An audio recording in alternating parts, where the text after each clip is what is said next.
Ladies and gentlemen, for the Hollywood Reporter's Scott Feinberg and the inimitable Mr. Hugh Dancy.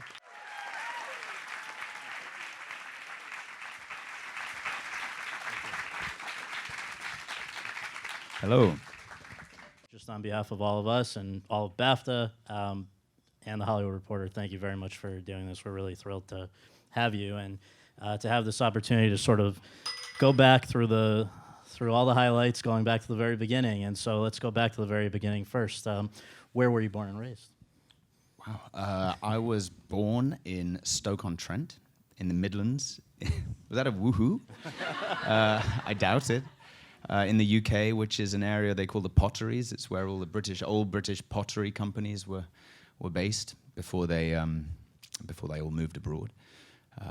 And my dad's an academic, so that's where he was teaching. And I lived there until I was 20, but I went off to school, boarding school, when I was 10. And growing up, was the theater or films and television, were they a big part of your life or not much? I'd love to say yes. It would be so much easier. I guess just there in the background for all of us. But I didn't grow up sitting in front of a TV screen. I remember going to E.T. and kind of being hysterical and having to be carried out. I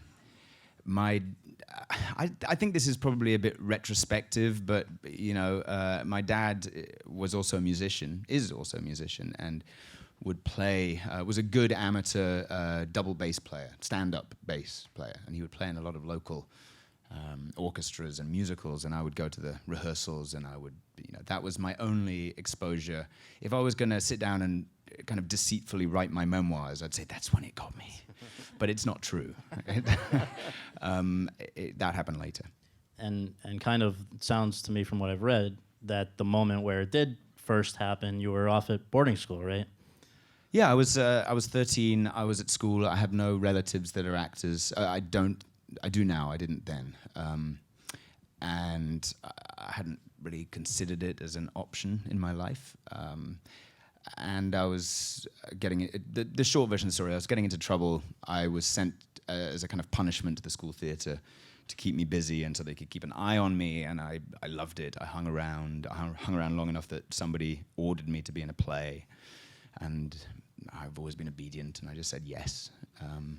The play was The Tempest by Shakespeare, and I played Ariel. And at the age of 13, that just seemed completely normal. Okay, I guess I'm doing this now. And I only realized later that everybody around me, including my parents, were just terrified that I was going to humiliate them. It wasn't about me, And it didn't. It went all right. And somewhere along the line, I'd figured out. I didn't figure out, but somewhere it had sunk in. And that's basically what I spent the rest of my time at school doing. And so you go off to university, and while you were there, was there an opportunity to keep this up, or was it only afterwards that you picked it up? No, I went to university with as I said, I come from a kind of academic family. It was, I guess, just built in, for my own decision, but that I wanted to go and study something else rather than go straight into drama school, which would be a more traditional route, certainly in the UK. And so I read English, and my intention by the time I was 17, 18, I knew I wanted to somehow after that find my way into acting. What I didn't know was how ridiculously unlikely that was without going through the normal route, which is designed, among other things, to provide you with a showcase at the end and the introduction to agents. I blindly went down a path that I wouldn't recommend to anybody else. And it worked out okay. And so, and pretty quickly after school ended, right? I mean, so you get out of Oxford, moved to London. Yeah, it didn't seem quick at the time. No, I'm sure not. I'm sure not. But it was. I left university. I was, stumbling around London, sometimes literally, and at the time I was working in a bar. I mean, it's really a classic. Again, unlikely story. I was working in a bar in London, and I overheard the conversation between two people that had come in separately and realized that they were both in the business. It turns out one of them was an agent for William Morris, which had just opened its offices in London for the first time, and I just did what you can do as a barman, which is rudely insert yourself into someone's conversation, and it was going great. And by the end of after 5 minutes, it really was appearing that she was showing some interest in me as the young guy. It was like probably a good story from an agent's point of view as well, and I could just see the light at the end of the tunnel, and my boss at the time shouted down the stairs like, "Hugh, we need 2 cappuccinos," and I did that, and then she'd gone. Like it obviously meant less to her than me, unsurprisingly, and so I collared the guy who, as it turns out, was a producer, and I said, somewhat disingenuously, I just love some advice, because I really didn't want any advice. I wanted much more practical assistance, and thank God, kindly he put me in touch with a couple of casting directors, who I then kind of pursued somewhat aggressively, and who saw me. I went in for a couple of meetings. One of them was with the Hubbards, John and Ros Hubbard, who are very well-known British casting directors, who, as it happens, are also well-known for, as it were, finding people who, on the street, or metaphorically speaking. So I went in to see them that same day, and the next day they sent me around a few British agents, and that's how I got my intro into the business. And I don't know, again, you may see things differently, and please correct me if I'm wrong on this, but it seems like the big initial breakthrough was at 23, when all of a sudden here you are in David Copperfield. Would you point to that as the first big step?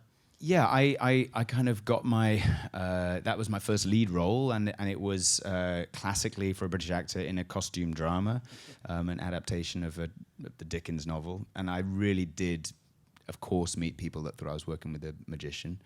But it was a British costume drama, but it was kind of the best of both worlds, because it was produced, but it was for Hallmark, so there were Americans involved, and so on that basis, I was able to come out here, or more specifically to LA, and go off and do the infamous general meetings. And did you find that in those early years? I know, going back and reading a lot of the press coverage at the time. Oh God, did you? Well, oh yeah, absolutely. No, and it was very interesting, because you see how anxious fellow members of my profession are to kind of pigeonhole somebody, and all right, you're going to be the new Hugh Grant or the new Colin Firth. Right, and the problem with that now is that without in any way, because it's never a good idea, heinously insulting your profession.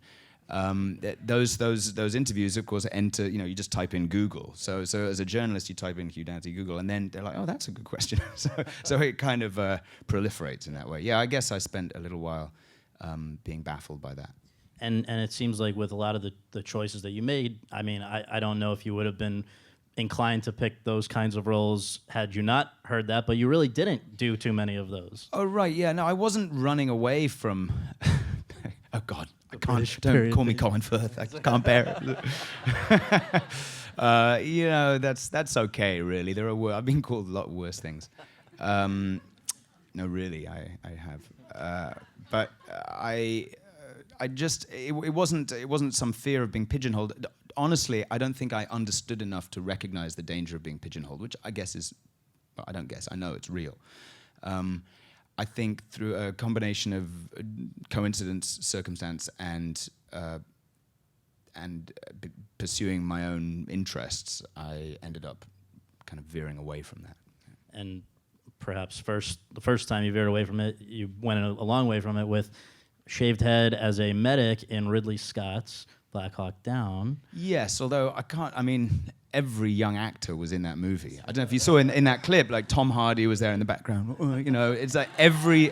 Oh, and to give credit to Ridley Scott and Bonnie Timmerman, who's the casting director. She did select an amazing number of actors that are still working and doing really good work. Yeah. But yeah, that was because she'd seen me in a play in London. So again, that wasn't me coming out to LA or pursuing some kind of American career. It was I guess, a stroke of luck. And I do remember that from just speaking with you and reading some of the other interviews that you've done, that one of the roles that I think you were very pleased to get and it came out really well was for BBC One this adaptation of Daniel Deronda, and I just wonder if you can talk about this. You had a lot to work with there. It's a great character and you made the most of it. Right, so Daniel Deronda, for those, which I assume is several of you who don't know, is a George Eliot novel. I mean, maybe you do, but it's probably one of the lesser known George Eliot novels, for what that's worth. And it was, again, I it's something that we do in Britain. We do it very well, and we also do a lot of it. So it's not always done very well, which is costume drama. It's like it's our stock in trade to a certain extent, and. I got very lucky in that the one that came my way, I suppose, or we could talk about luck and other things, but was of a really good caliber, and that was I've worked with Tom Hooper, the director of that, twice, once again subsequently, and I think it was him. He had the guiding intelligence to kind of shape something that could have been just another one of those products into something that was a bit more heightened. And again, it was another opportunity just to play a lead, actually to play an eponymous role. It's the second time I was on the cover of a Penguin Classics novel. Second time, which is a kind of bizarre side byproduct of being a British actor, I suppose. But gave me some insight into what it means to play the lead, and the responsibilities that come with that. Although, I mean, not unlike the show I'm working on at the moment, I actually was sharing almost equally the duties with other incredible actors. So it was a kind of soft landing. Now, what did you make of it when, starting around 2004, I guess probably the first time with Ella Enchanted, there was you were now part of a big studio production, the sort of the Hollywood machine. Did you? What was your sort of reaction to that whole experience for the first time? Again, Total failure to recognize what was happening to me. I think that has been my saving grace for years, actually. I just thought, well, this is great, I enjoyed myself. I came out to LA. I remember going to Disney at one point and sitting down with somebody from Disney, and he literally said, "Oh, you're part of the Disney family now," and great. And then I went off to had a meeting with Miramax, somebody from Miramax, and said, literally, "You're part of the Miramax family now." And I thought, shit, I'm a bigamist, I've got two families. It was. It was great, and I guess what it means is that you become, and I really don't think I was aware of this at the time, but you become part of a relatively small cadre of British actors that have found work in America, and that just opens doors. I really am not being falsely modest when I say I didn't particularly appreciate that at the time. And having done it a few times since with something like King Arthur or Confessions of a Shopaholic afterwards, it's a very different, just logistically for an actor, right? A very different kind of experience working on a movie that costs tens of millions of dollars and then say Adam, which we'll talk about, right? I mean, it's a totally right. I remember when we made Adam just later. Our location was in a church somewhere downtown Manhattan, and I had a little screen that I could go behind to change. And I was there. I was really tired at lunch, and I was lying there, and I had manufactured a thing which was a band around my head, and I had a sock stuffed under each side of my ears. And I remember having the thought, I just want to work on a Jerry Bruckheimer movie at this point. and then that happened. And that is pretty much the difference. I mean, well, it's more than that, but the scale of the thing is enormously different. And in a way, the challenge of that is to find what you're doing in the midst of that enormous kind of maelstrom of activity. And, they've got fire engines, and they've got kind of schools and creches and churches and small religions that get formed, all around this production. And you have to just hunker down and figure out what you're doing.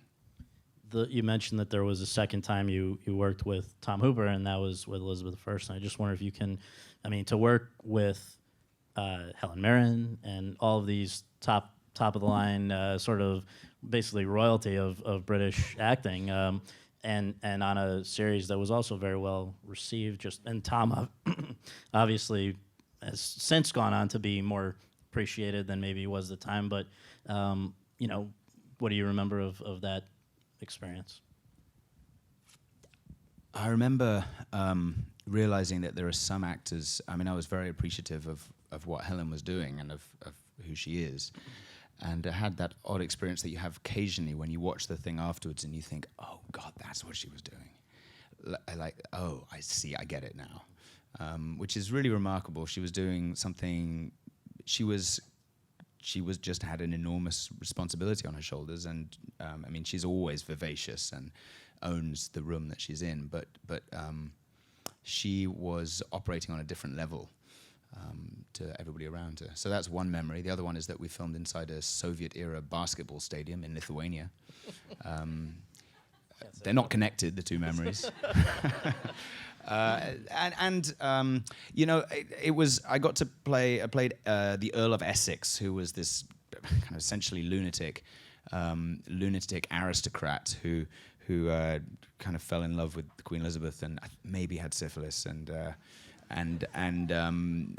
took kind of the jealousy of a stalker, if you know what I mean, kind of jealousy that says, "I love you so much, I'm going to hit you with a hammer," to new heights, and ended up losing his head as a result. And he was a.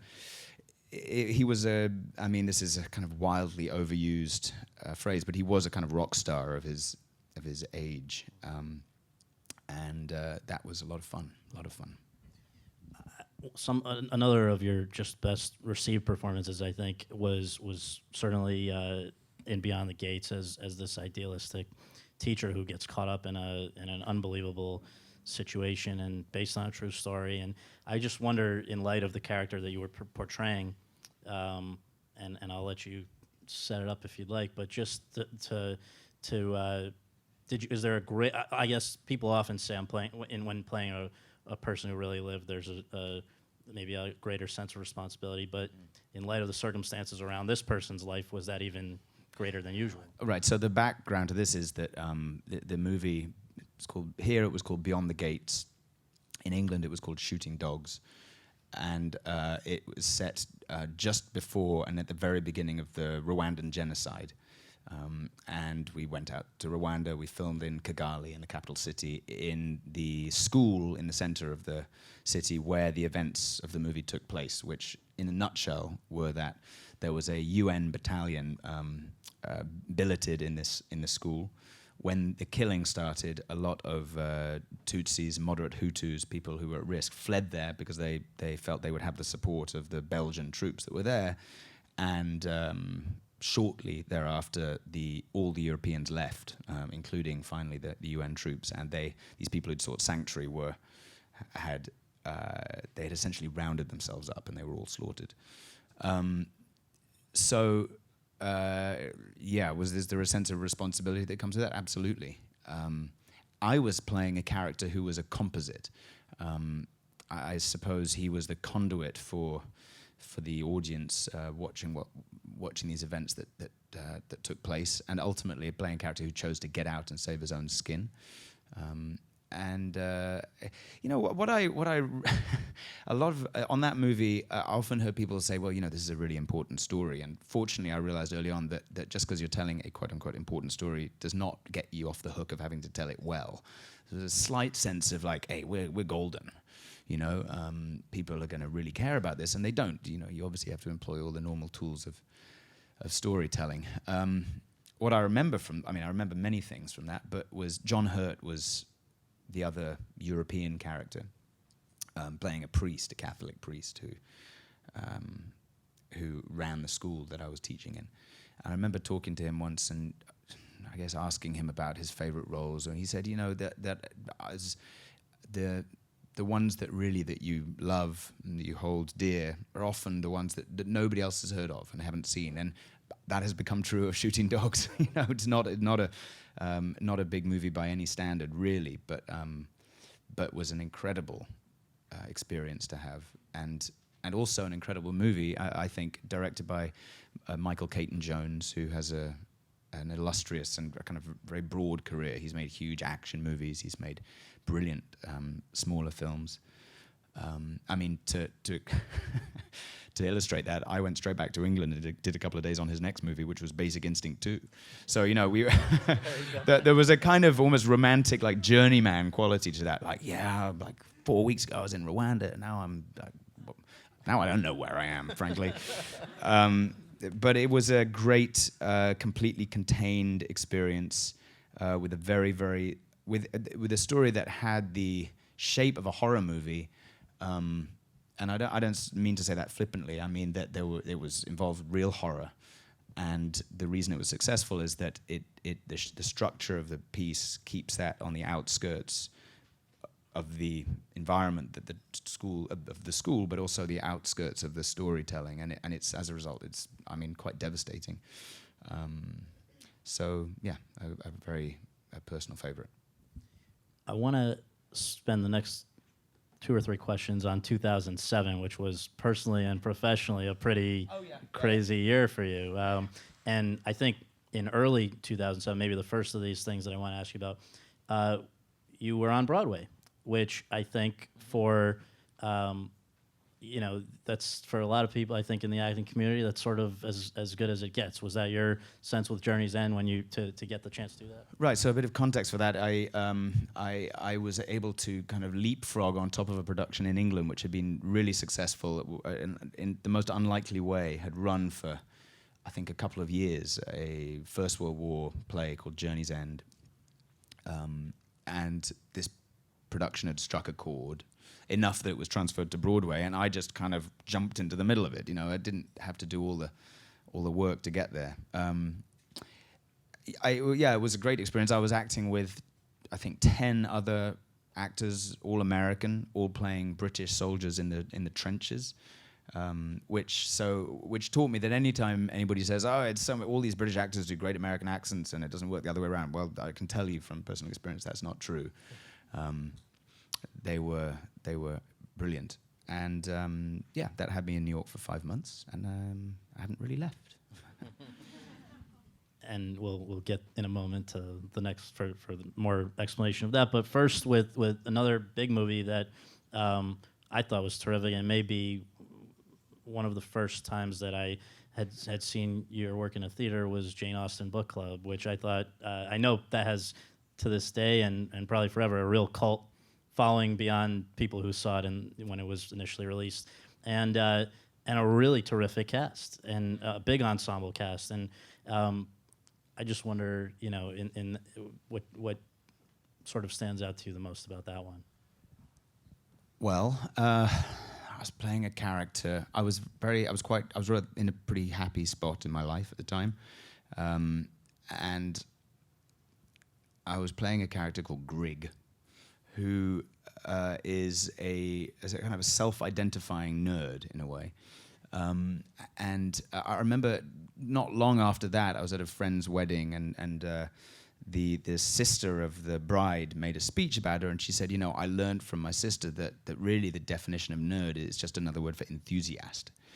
And I was kind of feeling that way at the time. I was feeling enthusiastic and excited, and I was and maybe nerdy, and that character really resonated for me. It's a comedy. I got to kind of play around with the support and safety of being surrounded by really, really good actors. But I loved playing somebody who, and this is not necessarily true in general for me, but playing somebody who was absolutely sure about who he was, and he just kind of waited for everybody else to catch up. It was very nice. And then another 2007 movie, which I'm going to ask you about, is Evening, in which you were surrounded by just a plethora of tremendously talented actresses. I can't get rid of them. You can't get rid of them. That's right. Well, let's just mention a few, if we can, just to remind people. Meryl Streep, Glenn Close, Vanessa Redgrave, Natasha Richardson, Eileen Atkins, Toni Collette, Mamie Gummer, and Claire Danes. I have to interrupt you and say that there was, I'm pretty sure of this, that there was a poster at one point for the Luke, who introduced us, was indeed one of the producers on the movie, but I think it's fair to say that the people weren't quite sure how to market that film. Like, was it a what's the word? Flick chick, right? Flick, What is it? right. Chick flick, yeah. Yeah. And they released like a cookery book with. I mean, it was an odd one. But I'm convinced of this, a poster at one point that said, "The greatest actresses of our generation," listed all those names you said, and then in there was Hugh Dancy, Patrick Wilson. It's like they're just like, there's not enough to warrant actor, you know. And if anybody ever sees that poster and wants to get me the greatest gift of my life, right, please just pick it up and send it along. But well, again, very, very esteemed company. And I remember standing, like just before we started filming, which was in Newport, Rhode Island, sitting on the roof of the hotel that we were staying at, having an old-fashioned, and speaking to my parents who are in England, and I said, I'm glad to be here, but I'm nervous, you know. I'm sort of, these are the people I'm with, and I love that character so much. But I think the first time in my career I had read something and desperately and unequivocally wanted to do it, and went out and told everybody that, and didn't care about the potential rejection or whatever it might be. You know, supposedly the more you want something, the less you get it in our business. And it didn't bother me. I was so eager to be there, not because of the cast, because of the script by Michael Cunningham. Anyway, I had got it, and there I was on this roof, probably half cut, and I was speaking to my dad and said exactly that. But now I've got these people, and I'm really daunted. And he said, "But isn't that exactly what you want in life?" And it's like absolutely kind of clicked for me, and from then on it was wonderful. And the experience of just the rest of the production itself was memorable. Yeah, I remember it. Yeah. Look, I mean, not to be coy, right? Obviously, I met my wife on that production. Many other dear friends. I also loved the actual work that we were doing. It was so contained. I mean, we shot all of it in and around this house on the coast of Newport, Rhode Island, as I said, and we were playing a kind of, you know, confused, strong, breaking up, dysfunctional family, and the people in orbit around them. We the people doing that were a lot more functional, but still it was a very heady environment and a great one. And you know, often, I mean, I've worked on productions and I've had that kind of feeling before, and it hasn't sustained in the same way. And that movie and the experience of making it and the people I made it with have clearly sustained in my life and informed me. Okay, so this brings us to one of the great performances, period, and certainly... We already did Basic Instinct. Right. I say this, I don't care if it sounds like I'm buttering you up. I mean, I think anyone who's seen Adam remembers what a great performance you gave in that.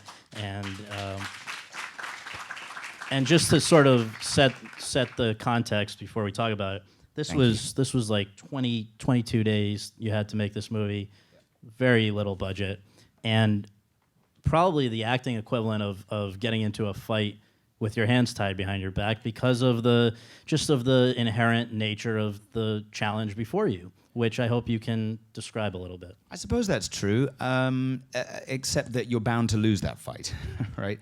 And I think this was a case in point as to how restrictions can inform and even assist creativity. It was a $500,000 budget, as you said, a very, very tight schedule, and the really, I mean, daunting, I think I've already used that word, but terrifying would be more accurate, kind of a character to play. And it's, just to jump ahead a little bit, it's really informed the way that I read scripts now and decide to do something, because the process in that case was so clear that I kept looking for reasons not to do it. I just was desperate to find something in the script or the structure or the people I was going to be working with or whatever as an out, and eventually I couldn't find one, and I just had to do it. Up to the point that I went for a meeting with Max Mayer, who wrote it and directed it, and like there was no reason to have this meeting except to say I can't wait to do your movie. And then I just prevaricated, and we got like an hour into the meeting, and the producer, Leslie Erdang, was kind of sensitive, and she said, "Okay, I'm going to leave you to it." And I just said to Max, "Look, you just got to look after me. If we do this, you have to be really I've got to be able to rely on you." And he said yes, and that removed the final. If he'd only said no. Yeah, it was interesting playing a character who all of the normal things that were tools, I suppose, that we rely on as actors, and that we employ as shorthand, namely communication and directness, right down to the way that scenes are shot. You know, traditionally and conventionally, you shoot your master, you get in closer, you shoot over the shoulder, you get your close-ups, and the same way that good-looking people get employed to be on screen, because it kind of, to some extent, acts as a shorthand for the audience to empathy. So we just tend to stare each other in the eyes. You know, we don't do that in real life. I'm kind of doing it now, but I can't see any of you. And that was gone, and it was really both kind of forced me to start from scratch in terms of the vocabulary I was going to build up for this character, and has been very helpful to me going forward. Not least the character that I'm playing at the moment on Hannibal. So yeah, Well, was there a kind of did you figure out, was there a sort of a moment where, like a aha moment that you figured out how you were going to do that? Not look at someone? No, just basically not play for empathy, not play for, sort of get that without seeking that, which was the character who's, for people who may not... Yeah, no, well, the character has, that's the most, in a way, straightforward scene, the little clip that you saw. The one thing I liked about the script was that there was so little, there was an enormous amount of information imparted, but you were not at all aware of what you were digesting. It was very, very subtly written in that way. He is on the spectrum. He, therefore, cannot read other people in the way that most of us are able to. He can't control his moods in the same way. What I realized was, it was an experience of, immersing myself in that as much as I could, learning as much about it as I could, trying to stay focused on getting as close to something that I could never really experience. I think that most other roles that I've played, you can feel for a second that you're in there and you're having that experience. Well, my brain isn't wired like that. Most of our brains are not wired like that. So you're just trying to if you can get a little hint of it, you feel like you've achieved something. And I gather that you'd met with certain people who had Asperger's prior to making it, but afterwards, I wonder, it seems like there was a lot of interesting feedback, because for a lot of people who either have Asperger's or who are loved or are the loved one of somebody who has Asperger's. It was a very almost cathartic thing to be able to see your movie, wasn't it? We kind of, for whatever reason, that movie came out just at a kind of tipping point when the notion of the spectrum. I think if you say to almost anybody nowadays, well, so-and-so's on the spectrum, they know what you're talking about. For those that don't, it's the autistic spectrum. But that was not true for me anyway, and I think a lot more people when we made the film. So it was the first time for a lot of people they'd seen themselves so front and center, identified in a piece of popular entertainment, and it wasn't patronizing, and it presented somebody with great obstacles in their life, achieving a small, open-ended kind of success and hope, and that was, I think, very meaningful for a lot of people. And then subsequently, having made the movie and doing one of those kind of whistle-stop, very tiny publicity tours around the country, where you go, every day you fly to another city and you show the movie to an invited group of people, and inevitably a lot of those groups were people from Asperger's support groups or what have you, that they'd reached out to. So the Q&A sessions were intense, because there's no filter. No filter at all, and I mean, God help you if they didn't like the movie, or let me put that a different way. They would break it down. I remember one time, I can't remember what the question was, but being asked a question, and I answered it, you know, as richly as I felt I could. And then the young woman that asked the question said, "Could you please answer the question again in a way that an Aspie could understand?"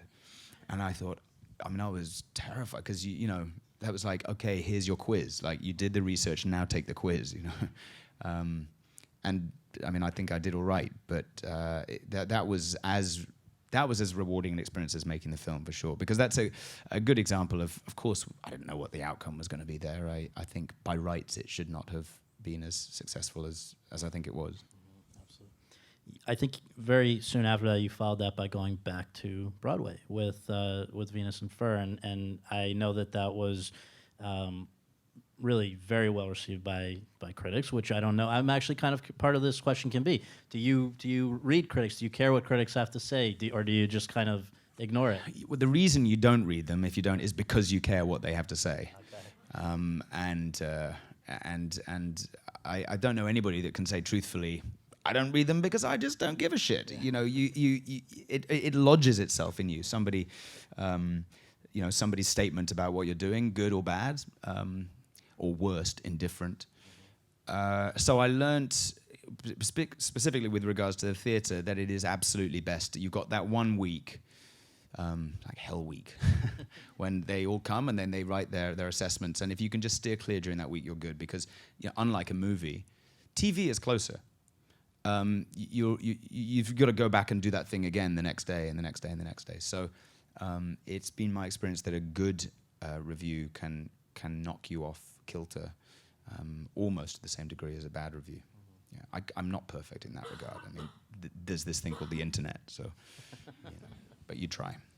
We saw a clip in the reel of an excellent indie film by a young filmmaker and with a very talented cast, Martha, Marcy, May, Marlene, which should be easier to remember the title than. But I'm people amazed you got it. Yeah. Well, you have a crib sheet. Yeah. Well, but I mean, I also saw the movie, and I think people who saw that, you know, it doesn't. You're not right up to the last scene, particularly the last scene, kind of haunts you. And but you, I think, by all accounts, are a very lovely guy to play a guy who may not be as tolerant of people around him, and particularly in this situation, a girl who's sort of freshly out of a cult type situation and kind of cramping your style. Was that? I had enormous empathy for the character I was playing. I mean, yes, she's just come from this cult-like situation, and we see during the course of the film that awful things have happened to her and she's been witness to. But he doesn't know that. All he knows is that his wife's insane sister has showed up and is just wrecking his life. Right. And he's trying to put together a real estate deal, you know, and I just may I say, just to support that. I mean, I believe literally he's having sex with his wife, and this sister crawls into she bed. kind of climbs onto the end of the bed, and one of the things I liked about that character was that he speaks, I think, for a portion of the audience, or a part of everybody in the audience, that's a form of release. And he's just saying, this is ridiculous. You know, it's a little bit of comic relief. There's one point, I think the morning after that event, she comes into the bed, he just says, oh, I'm out. He goes off, sleeps on the couch, and it's a really horrifying scene because it's just so weirdly inappropriate. She doesn't understand what she did wrong, and that's evidence of the extreme situation that she's come from. And his wife wakes him up the next morning. She's saying, I'm sorry. And he says, look, she's just fucking crazy. And you need that in the movie. That said, he's not a very nice person.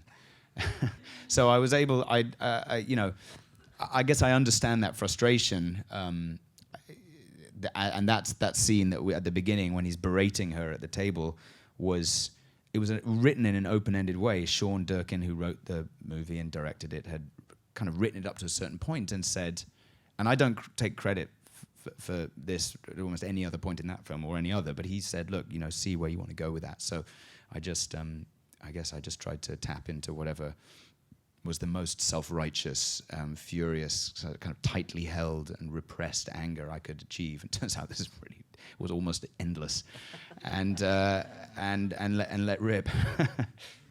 Sometimes you get a script. I would imagine scripts come across of all sorts, and sometimes it's not a very, just, you know, maybe a fleshed out character. That was not the problem with the character that you played in the Big C. Just to clarify, a gay Buddhist wine bar owning marathon running cancer patient. Yes.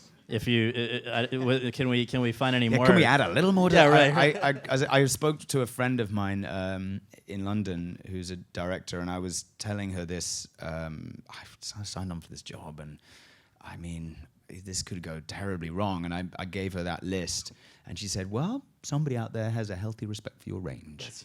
And okay. So thanks for setting that up. You've heard that one before, haven't you? Yeah.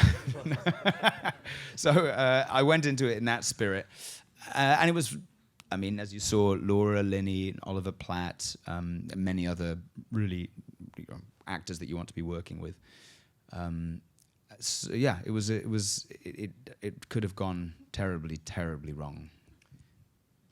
I think that feels like the theme to my career. Yeah, but rarely does. Well, and another movie just on sort of funny note. We're gonna have to talk about Hysteria, which is a great movie.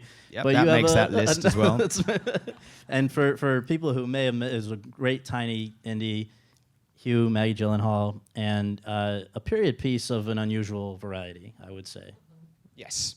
It's about the invention of the vibrator, so yes. Which, to give you the backdrop to that, was created in Victorian England because this condition of hysteria, quote-unquote hysteria, had been, again, quote-unquote, discovered in women who were essentially deeply dissatisfied by their lives. I mean, I think retrospectively that's what was going on. And they were going and complaining about various symptoms of that. And they discovered that they could provide temporary relief to that condition by manually manipulating the ladies, the patients, in such a way that, according to them, their uterus shifted. That's what they thought they were doing. Can you imagine the pitch for this movie? Well, how about playing those scenes? You've got a whole lineup of actresses with a curtain, and I don't know how you kept a straight face. Well, we didn't. I mean, that was just a short answer. What's fascinating was that, well, I don't know if it's fascinating, but the movie takes that premise, which is a genuine premise. Well, and to conclude it coincided with the discovery of electricity, and some, no joke intended, bright spark put two and two together and created. I thought in the movie it's because my character is getting carpal tunnel syndrome, and so he, they stumble upon this idea of a device, and that's our story.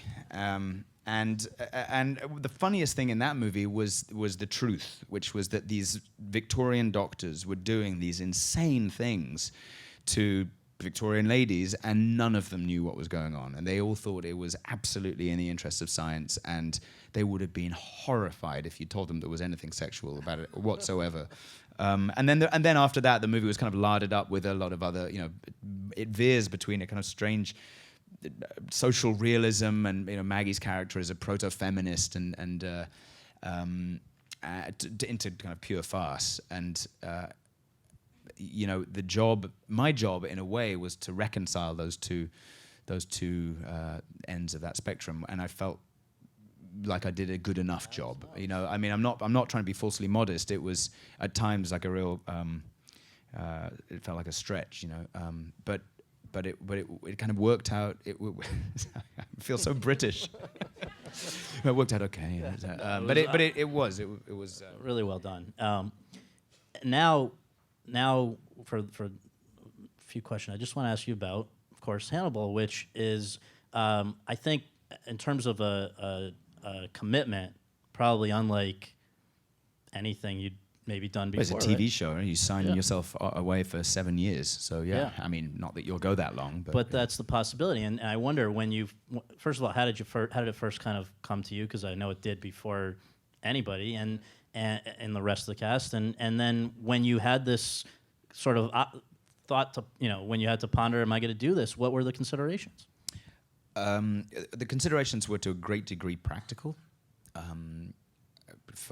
for our family, but putting them aside, that's to do with the nature of the commitment. And there were things that made that practical, like for the fact that it's a network show, but only 13 episodes, an hour long, as opposed to the classic network model, and so on. And the fact that they wanted to attempt that was interesting in itself, but that's all kind of boring. what was appealing about it was the script that Brian Fuller had written, and that in half an hour of conversation with him, he made it kind of transparently clear why you would want to reapproach that franchise and those characters, and that have been so kind of fully realized on screen before, and gave me a reason to think that if we did go on for that long, for 7 years, or how long it would be, that I would be not bored. Really, that's the truth. And to go toe-to-toe on a daily basis with Mads Mikkelsen, this is a formidable actor as well. And in fact, you guys had worked together years before, right? Yeah, we were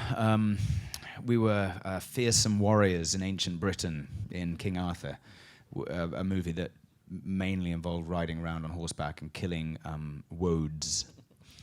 And as out of that experience, I came away a huge appreciation for Maz and then subsequently followed his career. Liked him very much. But you're right to say that when I signed up for Hannibal, he wasn't yet involved. During that first conversation with Brian, I guess I asked, like, who are you thinking of? And to this day, Brian occasionally claims that I put his name out there. I don't remember it that way, but I remember as soon as I heard his name as a possibility, I said, that's, for my money, that's what you have to do. Because I don't have to go into it. It's an incredible balancing act to get that role right, and so many pitfalls to avoid. And it's one of the great pleasures of my career, unquestionably, to sit opposite him and just find our way through these fantastic scenes that Brian writes for us. And is it, you referenced the fact that it's been, obviously there were the books, which sort of from which your character, in which he first appeared, then the films. Is there a great sort of, is there any intimidation factor in sort of going over material that has already been very well received in other formats?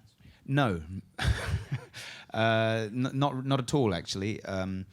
Once I had understood the rationale, the kind of creative drive that Brian had, and once I read Red Dragon, which is the first novel that my character lives in, I realized that there was an enormous amount of mine in it. And truthfully, without dismissing in any way the movies, which are fantastic in their own right, but not a character that you can do justice to in the space of 2 hours or 3 hours even.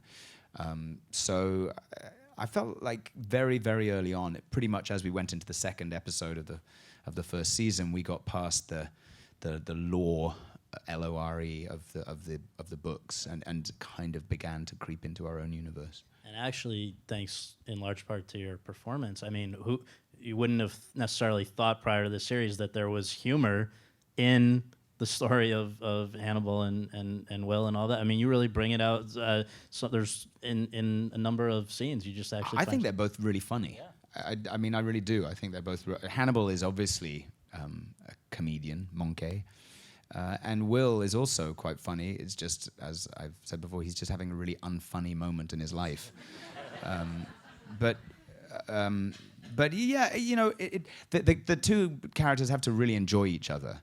And one of the qualities that they have in their relationship is that they're like recognizing somebody almost for the first time, and it's like, oh, I get you, I mean, it's unfortunately for Will a terrible person to recognize, but that's who it is. There's a lot of comedy in Brian's writing, black humor, and you have to try and realize that as best you can because God knows we need it, every ounce we can get.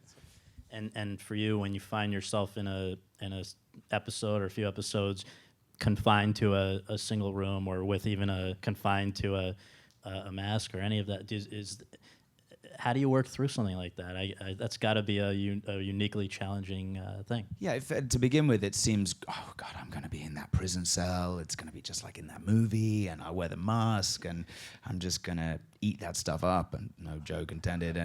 And after a day of doing it, you think, oh God, get me out of this prison cell, because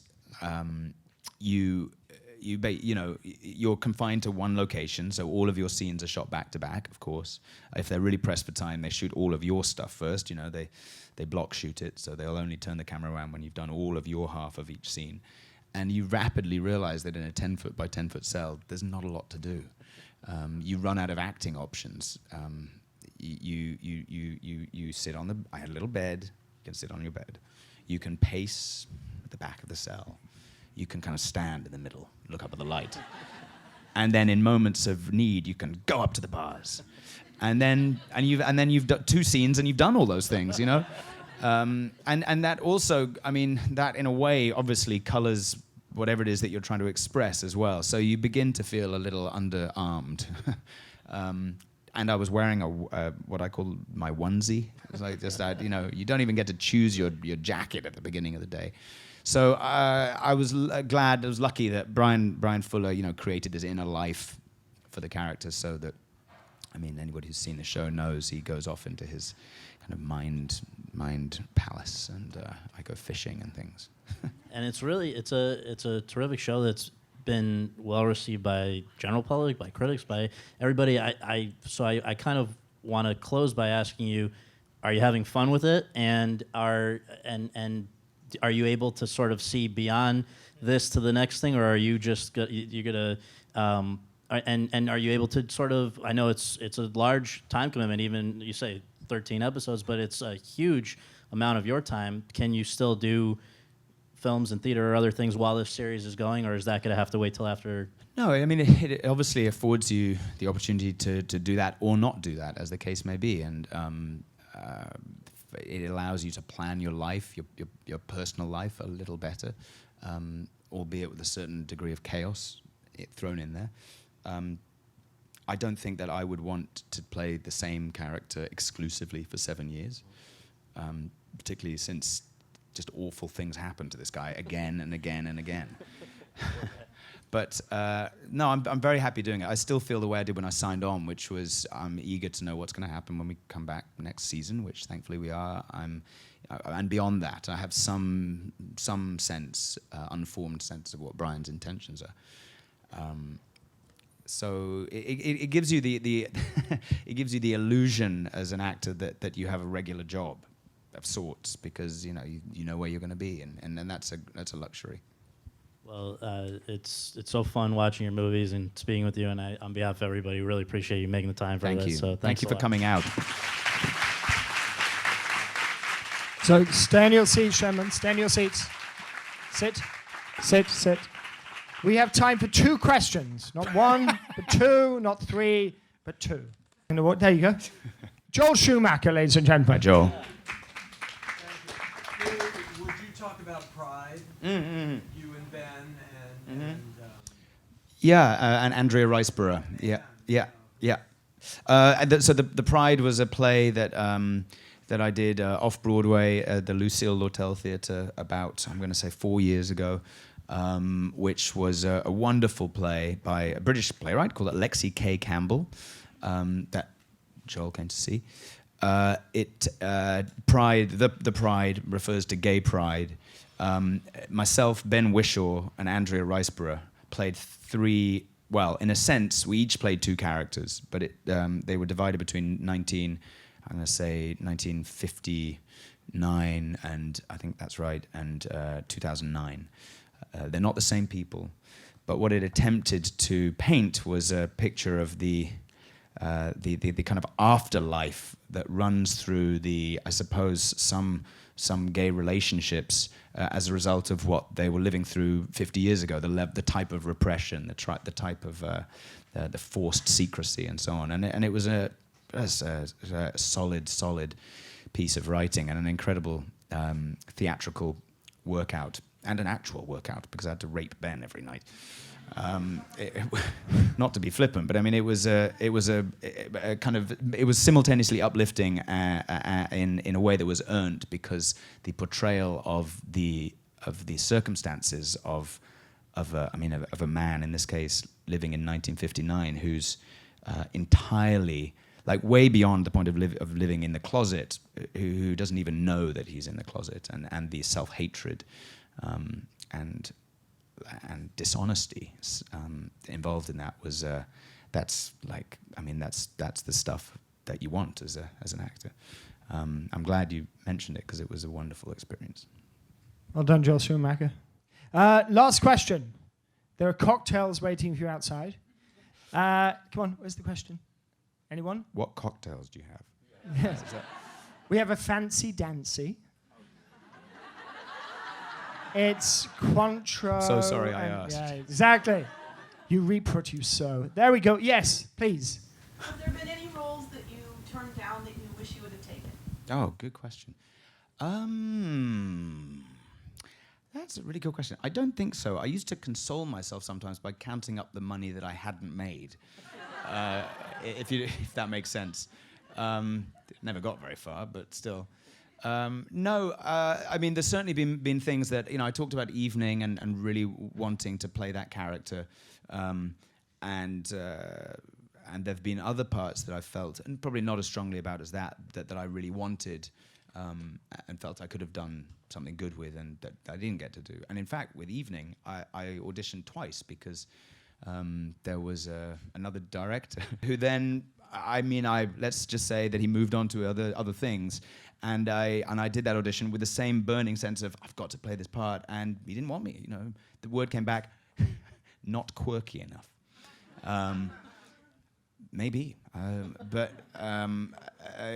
thank God I had the chance to go back to that, and I remember, the second time we came back with our director was Lajos Koltai, ultimately directed that movie, and I did, I remember saying to him at the end, like, I want this, I really, I want to do this so badly, and I kind of thought, like, this has been taken away from me once, what the hell, like, lay it on the line, and there have been other, but this is not an answer to your question. There have been others I've felt that way, and it hasn't happened, and what can you do? You just drown your sorrows, move on. And on that,